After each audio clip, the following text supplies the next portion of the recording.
ओम अज्ञानतिमिरान्धस्य ज्ञानाञ्जनशलाकया चक्षुरुन्मीलितं येन तस्मै श्रीगुरवे नमः। वाञ्छाकल्पतरुभ्यश्च कृपा सिन्धुभ्य एव च पतितानां पावनेभ्यो वैष्णवेभ्यो नमो नमः। श्री कृष्ण चैतन्य प्रभु नित्यानंद श्री अद्वैत गदाधर श्रीवासादि गौर भक्त वृंद। हरे कृष्णा कृष्णा कृष्णा हरे हरे, हरे राम राम राम हरे हरे। श्रीमद् भगवद गीता अध्याय 6 श्लोक संख्या 37, 38 एवं 39। इन 3 श्लोकों में अर्जुन ने गंभीर प्रश्न किए हैं। इससे अर्जुन की दूरदर्शिता पता चलती है। अर्जुन उवाच अयति श्रद्धयोपेतो योगाचलितमानस अप्राप्य योग संसिद्धिं काम गतिं कृष्ण गच्छति। अर्जुन उवाच अयति श्रद्धयोपेतो योगाचलितमानस अप्राप्य योग संसिद्धिं काम गतिं कृष्ण गच्छति।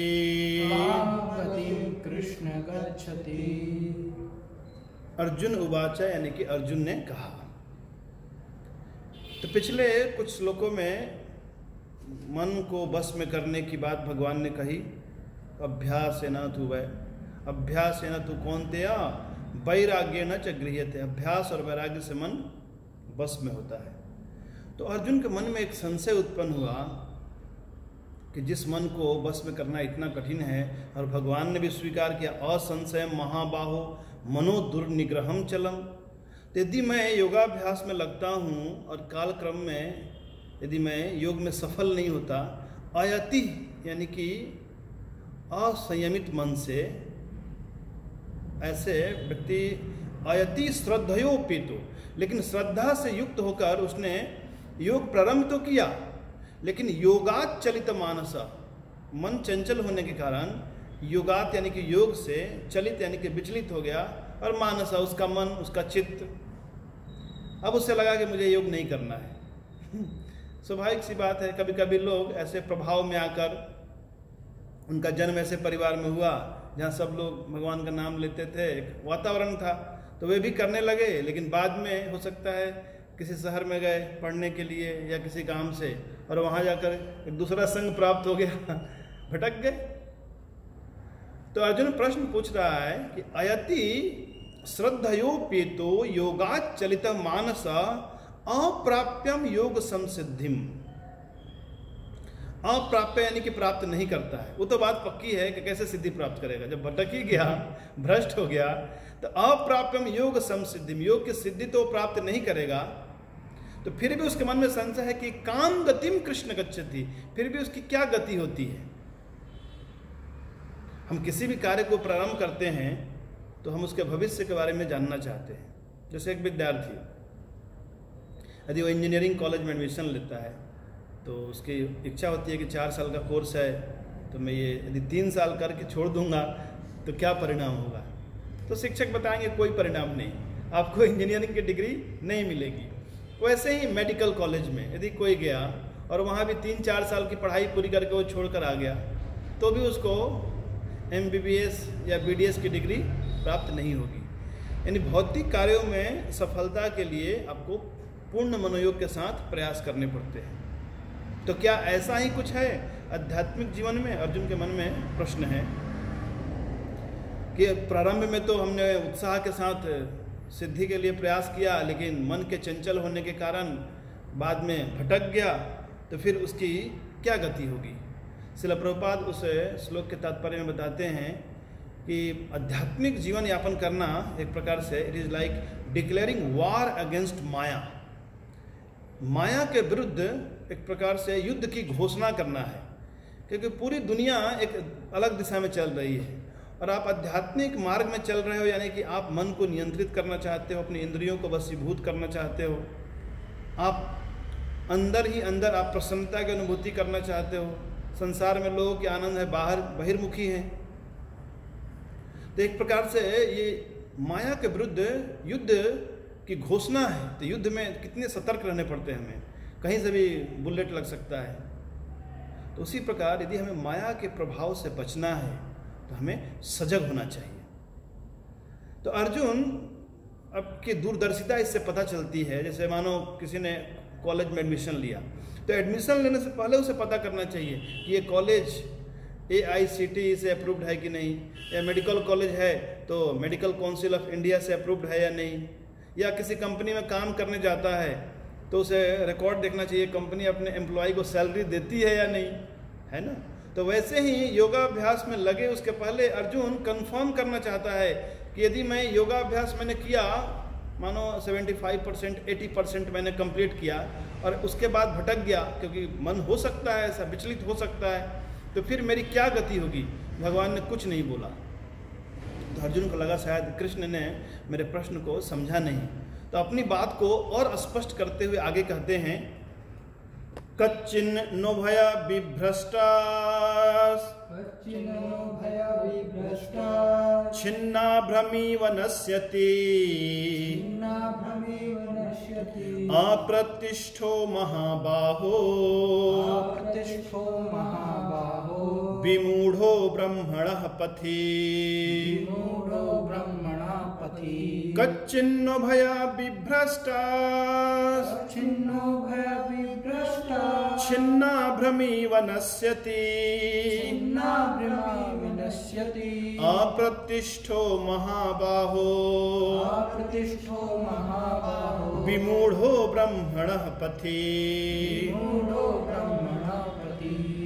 कच्चित यानी कि क्या, न उभयो, न मीन्स नहीं, उभया मीन्स दोनों।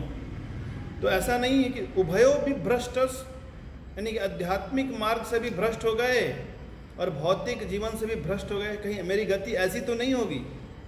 कच्चित, यहाँ पे कच्चित शब्द है लेकिन एक साथ संधि हुआ, तो कच्चिन्न भयो विभ्रष्टस।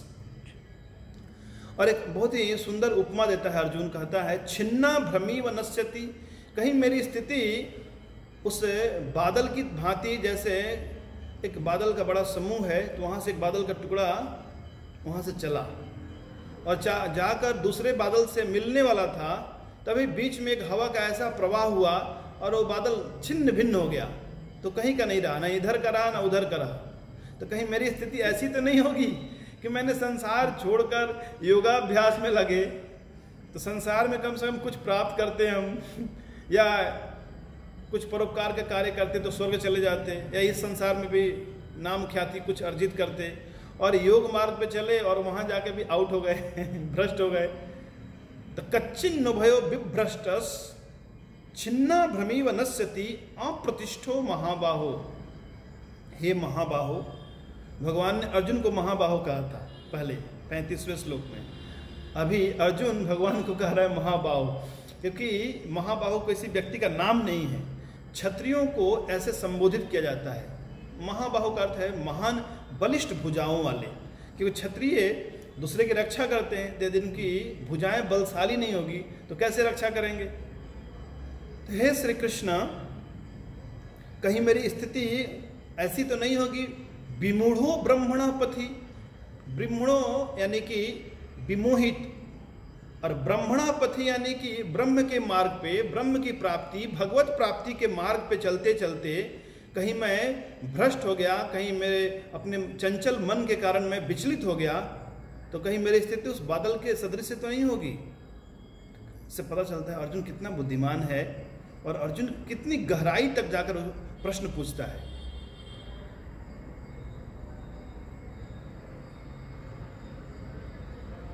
तो अभी भी भगवान ने उत्तर देना प्रारंभ नहीं किया, क्योंकि भगवान अभी इंतजार कर रहे हैं कि क्या सच में ही अर्जुन जानना चाहता है। कि कभी कभी लोग ऐसे जिज्ञासाएं तो कर देते हैं, पर पूर्ण मनोयोग के साथ वो सुनना नहीं चाहते हैं। लेकिन गुरु केवल उन्हें ही उपदेश देता है जो पूर्ण मनोयोग के साथ अपने प्रश्नों का उत्तर पाना चाहते हैं। क्योंकि अर्जुन श्री कृष्ण का सखा भी है और उनका शिष्य भी बन चुका है।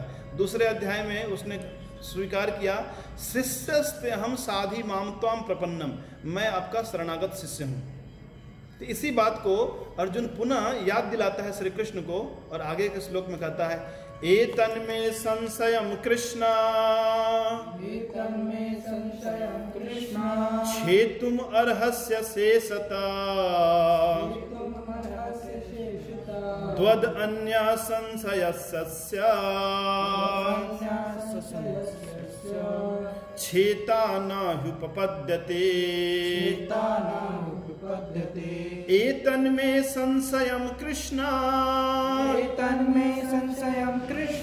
छेतुम अर्हस्य शेषता, त्वद अन्य संशयस्य छेता नाह्युपपद्यते।